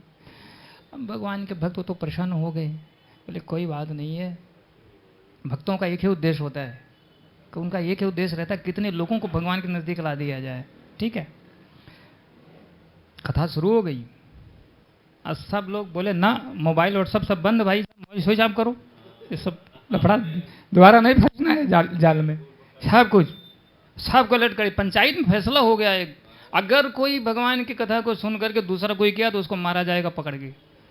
यहाँ ऐसा नहीं होगा, वहाँ ऐसा हुआ, मीटिंग में फैसला लिया गया, ठीक है। उसके बाद जब 7वां दिन सब लोग मन में बैठे थे एकदम होशियार होके, बढ़िया से एकदम ध्यान लगा के तैयार थे। आज तो विमान, कुछ लोग बोल रहे थे अरे विमानवा तो एक आए रहा, सब कैसे जाता हुआ। तो चाहे हला भगवान के एक विमान भी इतना बड़ा है, इतना बड़ा है, जितना भगवान इच्छा करेंगे उतना बड़ा हो जाएगा। एक विमान में तो पूरा ये जो लोग है, मृत लोग के जा सकते। बढ़िया चला सब, खूब कीर्तन कूद के बढ़िया नृत्य और सब झमाझम एकदम बढ़िया। 7वां दिन पूरा हुआ जब ग्रंथराज श्रीमद् भागवतम की जय, वृंदावन बिहारी लाल की जय। हम लोग अकेले भगवान का जय नहीं बोलते, एक्चुअली साथ में बोलते, राधा रानी और कृष्ण का साथ में नाम लेते हैं। लेकिन कोई बात है, ऐसे भगवान नाराज नहीं है, लेकिन पद्धति यही है कि दोनों जन का साथ में नाम लिया जाए। आप क्या देख रहे हैं लोग, गोधूली वेला हो गई तो देख रहे हैं कि अनेकों पुंज दिखाई दे रहे हैं, प्रकाश थोड़ा दूर से। तो जितने लोग थे उतना विमान आ रहा है, और चारों तरफ से आगे विमान, जहाँ था प्रांगण था, सब उधर जैसे वो चिड़िया आगे ऐसे ऐसे ऐसे ऐसे करके होते हैं, ऐसे ऐसे विमान धीरे धीरे जमीन में टच नहीं होते। भगवान या भगवान के पार्षद या विमान, वो हमेशा ऊपर रहेगा, इसको स्पर्श नहीं करते। सब लोग और जोर जोर से नाचने लगे, तो वही विमान आ गया और प्रसन्नता हो गई। और उसमें एक बात और भी हुई, एक और विमान थोड़ा अजब तरीके का आया, वो हर विमानों से अलग था। वो विमान था गरुड़ जी का। गरुड़ जी किसको लेके आए? स्वयं भगवान श्री कृष्ण आ गए उस सभा में उपस्थित। क्यों उपस्थित हो गए? वो गोकर्ण को आशीर्वाद देने के लिए आ गए। भगवान से रहा नहीं गया, और तुरंत सब देख रहे, अरे ये वाला विमान तो नहीं आया था, और ये व्यक्ति भी विशेष है, कुछ भी हो लेकिन अपने ही पार्टी का लग रहा है। जुड़ रहे हैं। भगवान मुस्कुराते हुए आए, सीधा व्यास आसन पे गए, गोकर्ण जी को उठा करके गले से लगा लिए, पीठ थपथपाने लगे और बोले, मैं तुमसे बहुत प्रसन्न हूँ, तुम्हारे लिए मैं स्पेशल खुद विमान लेकर आया। जो भगवान के ज्ञान का प्रचार करता है या उसमें किसी भी प्रकार से मदद करता है, किसी भी प्रकार से धन से, जमीन का सहयोग जो भी है, तो भगवान ने कहा उसके लिए, उसको लेने के लिए मैं स्वयं आता हूँ। तो आप लोग भगवान के प्रचार प्रसार सेवा में लगे हुए हैं, आपको स्वयं भगवान गरुड़ पे सवार होके आएंगे ले जाने के लिए। तो सबका देखते देखते भगवान गरुड़ पे बैठा लिए। बताइए, आप विचार कीजिए, ऐसा कोई यहाँ का कोई आपका बड़ा स्वामी है जो कहेगा मालिक के बाजू में भी बैठ? बिरला, और वो भी उतना बड़ा पे तो संभव नहीं है, ठीक। लेकिन प्रभु, यही भगवान की भगवत्ता है, वो अपने आप को कभी भगवान समझते ही नहीं। हम लोग ज़्यादा समझने का प्रयास में है, हमको बोल दिया ऐसा, हमको समझ लिया ऐसा। यहाँ क्या है, ये समस्त अनंत कोटि ब्रह्मांड के मालिक हैं, लेकिन भक्त के सामने आके मक्खन खाने के लिए नाचते हैं, चोरी भी कर लेते हैं, कुछ भिक्षा भी मांग लेते हैं। यही गुणवत्ता है, यही गुणवत्ता भगवान भक्तों को खींच लेती, भगवान की यही कृपा, जानते हैं। तो आप सब भी उनके सेवक हैं। अपने स्वामी के गुणों का पूरा तो नहीं धारण कर सकता कोई, भगवान तो भगवान है, लेकिन कम से कम कुछ तो धारण करने का प्रयास करना चाहिए, ठीक है। तो फिर ये गरुड़ पे बैठा के गोकर्ण को ले गए, भगवान गले लगाए। बाकी सारे जो उस गांव के भक्त भगवत धाम चले गए। भगवान श्री कृष्ण की जय, भगवत धाम की, गोकर्ण महाराज की, धुंधकारी की विजय। उसकी वजह से हम लोग कम से कम ये कथा श्रवण कर रहे हैं। तो यहीं पे विराम करते हैं। इस कथा का जो सार है, सुनने का जो फल है, वो ये है। मेरा मोबाइल लीजिए।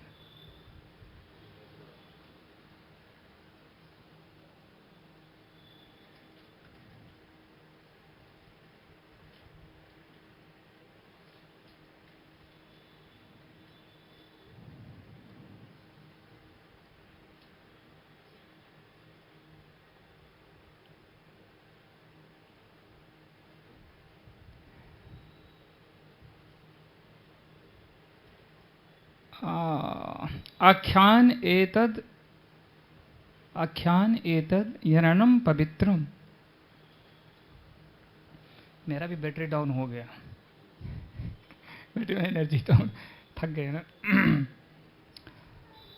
आप लोग चिंता मत करिए। आप लोग मन में सोच सकते हैं, अरे प्रभु जी आप भगवान कथा सुना रहे, आत्मा की स्थिति अलग है, शरीर की स्थिति अलग है, तो इसमें कोई चिंता की बात नहीं। हमें उससे प्रभावित नहीं, मैं ज़्यादा प्रभावित हूँ, मैं भगवान के विषय में जितना ज़्यादा बता सकूँ, बोलते बोलते अगर शरीर छूट भी गया तो कोई टेंशन नहीं है। ये आख्यान पवित्र है, मतलब जो इसको सुनता है उसका हृदय शुद्ध हो जाता है, विकार खत्म हो जाते हैं।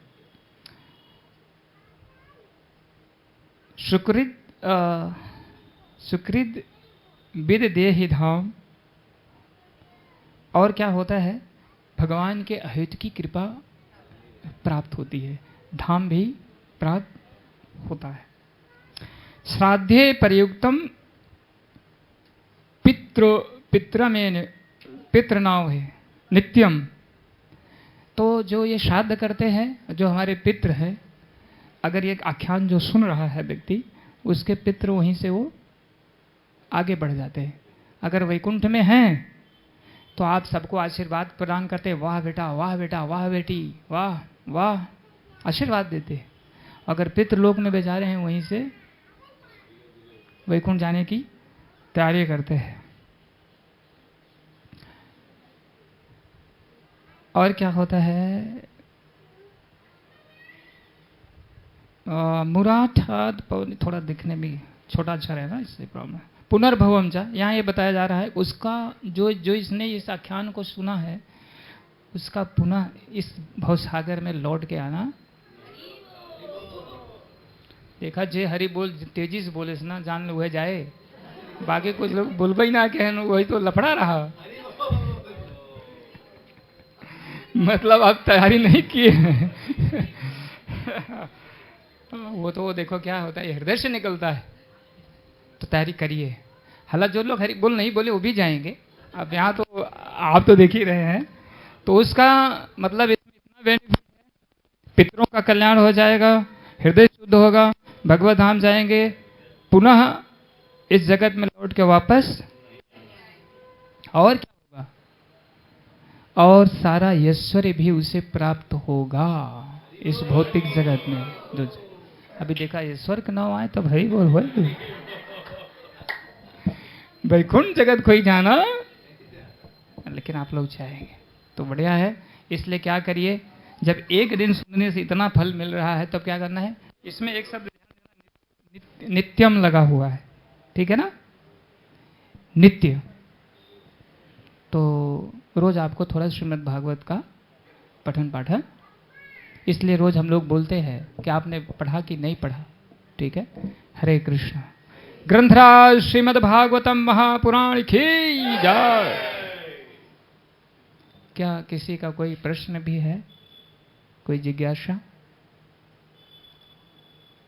आध्यात्मिक विषयों को लेकर के? एक वहाँ प्रयागराज में एक बोर्ड लगाया गया था कि अगर कोई किसी का प्रश्न है तो पूछ सकते हैं। तो एक व्यक्ति आया, बोला मेरा बटुआ चोरी हो गया है।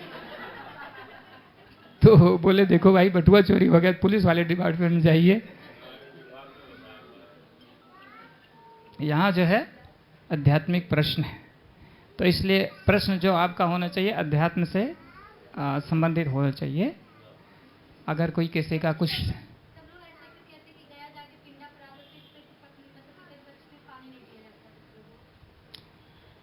गया जाके पिंड दान करने से बोलते हैं पानी नहीं दे रहा है, एक्चुअली उसकी एक कथा है, वो तो नहीं सुनाऊंगा, लेकिन वहाँ पे भगवान ने आशीर्वाद दिया है। एक भक्त था वहाँ, तो उसने आशीर्वाद मांगा है। उसका नाम था कोई तो असुर था, लेकिन वो भक्त था। तो उसने पहले ये मांगा था कि जितने लोग हमको, उसका बड़ा लंबाई चौड़ाई शरीर बड़ा बहुत बड़ा था, तो उसने कहा जितने लोग देखें सब यमलोक से भी निकल जाएं और इधर कोई यमलोक जाए ही ना। अब डिपार्टमेंट है वहाँ नहीं पहुँच रहा था, सब धड़ धड़ाधड़ बैकुंठ। तो ब्रह्मा जी के पास स्वर्ग लोग सब चले गए, सब क्या चल रहा है। ब्रह्मा जी ने कहा अच्छा ऐसा है क्या। तो ब्रह्मा जी आए, बोले देखो भाई तुम बड़ी अच्छी सेवा कर रहे हो, लेकिन हम लोगों ने एक प्लान बनाया है, यहाँ एक हम यज्ञ करना चाहते हैं और तुम्हारे ऊपर किया जाएगा वो, कि तुम जो खड़े हो ना तुमको लेट जाना चाहिए। गयासुर ऐसे जो भी नाम हो। तो उसने कहा देखो एक बात तो मैं आपकी मान लूँगा, लेकिन मेरी भी एक प्रार्थना है कि भगवान विष्णु यहाँ से जाएंगे नहीं, उनका चरण इधर हमेशा उनको रहना चाहिए, फिर मैं यज्ञ करने दूंगा।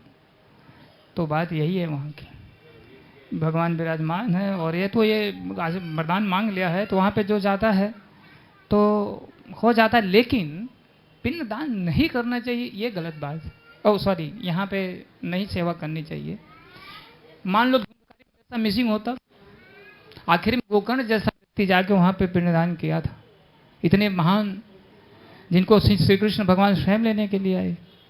तो इसका मतलब क्या है, उसको हमेशा करना चाहिए और उससे भी बढ़ करके ये हमेशा करना चाहिए। जब तक इस धाम पर आप रहिए, हम लोग माता पिता के ऋणी हैं, अपने पितरों के पूर्वजों के ऋणी हैं, तो इतना नहीं कर सकते कि एक दिन बेचारे एक साल में आते, एक दिन भोजन चाहिए उनको, ठीक है। एक साल में एक दिन दोपहर के टाइम का प्रसाद चाहिए, क्या इतना भी नहीं देना चाहिए? देना चाहिए ना, नहीं तो फिर वही मैं बताया हूँ, कहेंगे कि तुम, मैं जैसे कष्ट भोग रहा हूँ तुम भी ऐसे ही भोगो। तो करना चाहिए, ऐसा नहीं है वहाँ हो गया क्या हुआ, लेकिन ये जब तक हम इस जीवन में हैं तब तक हमें भक्तों को बुला के प्रसाद खिलाइए, उनके लिए।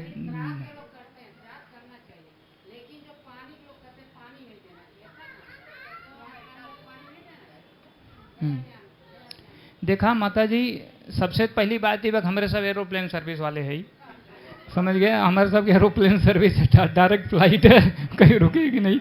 लेकिन फिर भी इतना होने के बाद में हम ये जानते हैं कि दीजिए, करिए, उनके लिए सेवा कीजिए उनका, उससे भगवान प्रसन्न होते हैं। और देते समय देखो कहीं भी कोई भी जब मंत्र पढ़ा जाता है तो सबसे पहले ओम लगता है, वो किसका संबोधन है? वो श्री कृष्ण भगवान के लिए। तो हरे कृष्ण महामंत्र का स्मरण करते, सबको ये जानना चाहिए डायरेक्ट नहीं प्राप्त होगा, वहां भी उद्धार तभी होता है जब भगवान विष्णु विराजमान है, श्री कृष्ण भगवान उपस्थित, तभी उद्धार हो रहा है। तो उद्धार तो करेंगे आप, इसलिए आप माध्यम बीच में आप रहने चाहिए। सबसे ऊंची व्यवस्था बता दी गई और वो भी करना चाहिए, उसको करने में कोई दिक्कत नहीं है। अब आजकल जानते हैं ना लोग, भौतिक भोग में इतना, ये सब कौन करेगा, ये सब छोड़ो, उनके लिए थोड़ा दान करना चाहिए,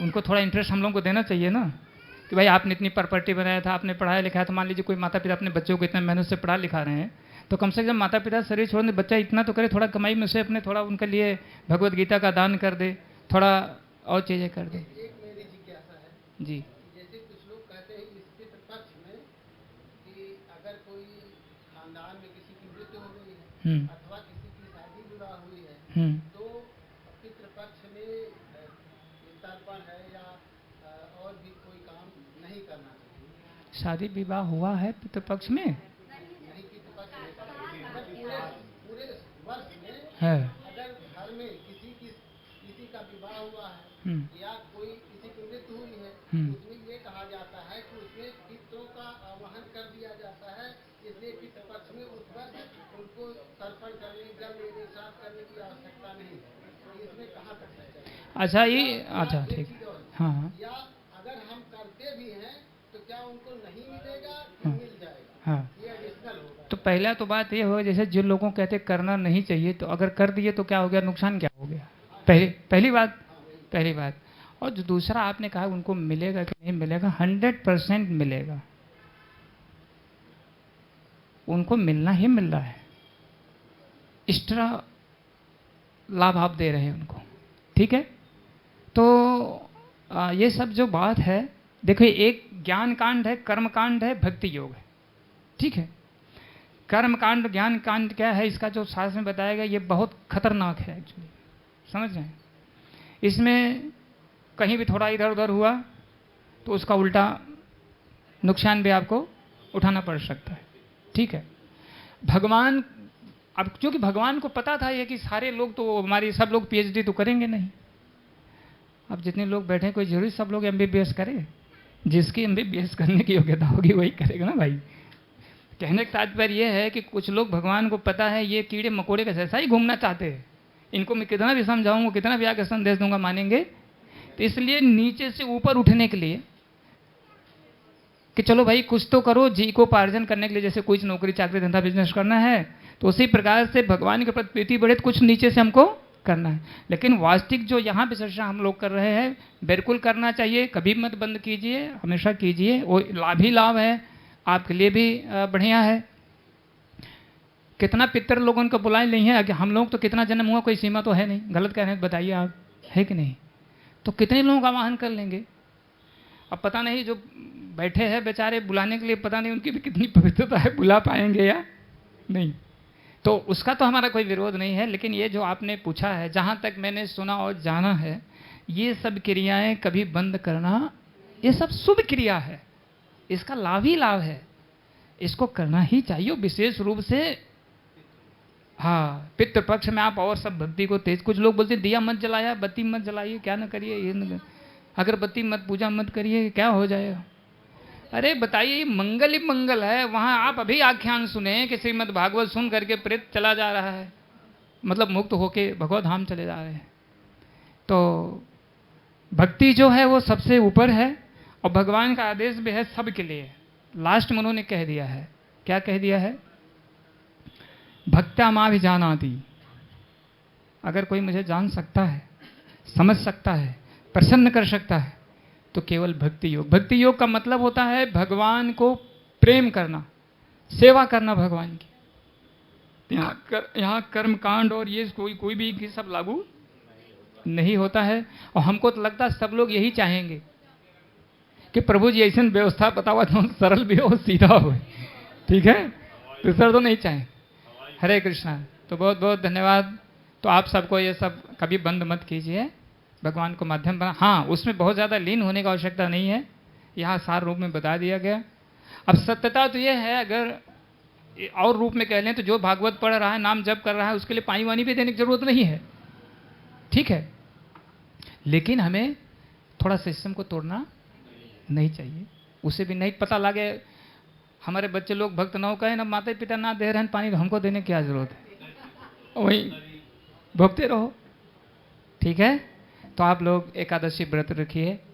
कलयुग का युग धर्म है। अब हमारा समय समाप्त, इसलिए देखिए लेक्चर एक दिन में तो कितना एक विषय, फिर भी आज ज़्यादा ही बोल दी। मैं सोचा सिर्फ 45 मिनट बोलना था, मुझे लगता है 2 घंटे का आसपास होने आ गया। तो हरिनाम ही सार है, भगवान का नाम जप करना ही सारे जितनी भी योग तपस्या सब कुछ तीर्थ भ्रमण इत्यादि जो भी करना है आप है, सबका सार क्या है। देखिए एक श्लोक यहाँ पे लिखा गया है, अहो बल स्वच्छतो गृहान यज्जिह्वाग्रे वर्तते नाम तुभ्यम ते स्थास्ततो जहु सस्न सूर्य आर्ण्यः। इस श्लोक में ये बताया जा रहा है, ये 3रे स्कंद से भगवान कपिल जी अपनी माता को बता रहे हैं, आह वही कितने भाग्यशाली हैं जिनकी जिह्वाएं आपके पवित्र का नाम जप कर रही। कौन कह रहा है ये? भगवान कपिल अपनी माता से कह रहे हैं, ठीक है। कुत्ते खाने वाले कुलों में जन्म लेने पर भी ऐसे व्यक्ति पूजनीय हैं। थोड़ा आप लोग होशियार रहा करो, जाति पाति मत देखा करो, जो लोग भगवान का नाम जप करें उनका सम्मान किया करिए। बताया जा रहा है अगर कुत्ते के खाने वाले कुल में कोई जन्म लिया है, भगवान के नाम का जप करता है तो वो पूजनीय है। और क्या क्या है, कौन जप कर सकता है उसकी योग्यता बता रहे हैं। जो हरे कृष्ण महामंत्र है, कौन जप कर सकता है,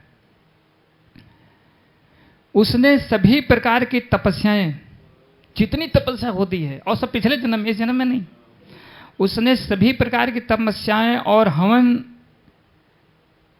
कर लिए है वो, ठीक है। तथा सभी उनको ब्राह्मण गुण मतलब अच्छे आचरण प्राप्त है। अपने आप के पवित्र नाम का जप करने के लिए उन्हें पवित्र तीर्थों में स्नान करने का सारा वो सब कर चुके हैं। तीर्थ भ्रमण, तीर्थ का स्नान, यात्रा सब कुछ कर चुके हैं। कौन? जो आपके नाम का हरे कृष्ण महामंत्र का जप कर रहे हैं। इसलिए आप सब कुछ करने, लेकिन जब किसी को बोले आप नाम जप करिए, अरे प्रभु जी ये नाम जप ना हो पाए। क्यों ना हो पाए? गठरी इतनी भारी है इसलिए नहीं हो पाएगा। तो नाम जप ही सारे वेद वेदांत का सब कुछ, जितनी योग तपस्या साधना है सबका सार है। और कलयुग में चहु युग चहु श्रुति नाम प्रभाव, कल विशेष नहीं आने उपाय। चारों वेदों में, श्रुतियों में, पुराणों में निष्कर्ष निकाला गया है, कलयुग में और कोई अन्य गति। हरे कृष्ण हरे कृष्ण हरे कृष्णा हरे कृष्णा कृष्ण कृष्ण हरे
कृष्ण। देखिए अभी अंतिम बार है और हम चाहते हैं कि उधर कुछ लोग मिस हो गए थे ना, धुंधकारी जब गए बाद में सब लोग चले गए थे, तो मैं चाहता हूँ कोई किसी का मिसिंग नहीं होना चाहिए। क्या करना है उसके लिए? अभी अंतिम बार है, सबको जमीन 2 इंच छोड़ने का प्रयास करना। क्या करना है? 2 इंच जमीन, जिसका घुटने उठने में ज्यादा दिक्कत होगा ना कूदेगा, वो ऐसा ऐसा हिलेगा, ठीक है। लेकिन ये जो दोनों काम नहीं करेंगे, ना तो कूदेंगे ना तो हिलेंगे, तो बीमार उनका आएगा तो लेट आएगा। तैयार ना लोग?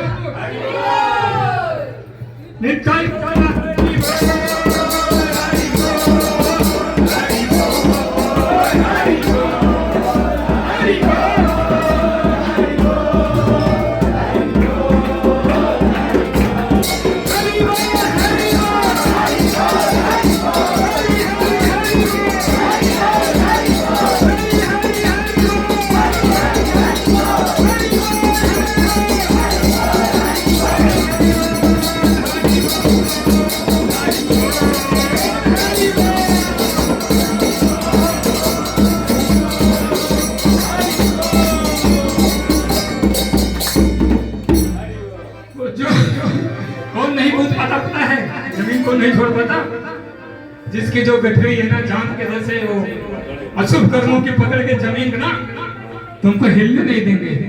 लेकिन हम सब लोग कर क्या है, हम तुमको हिला के छोड़ेंगे। हरि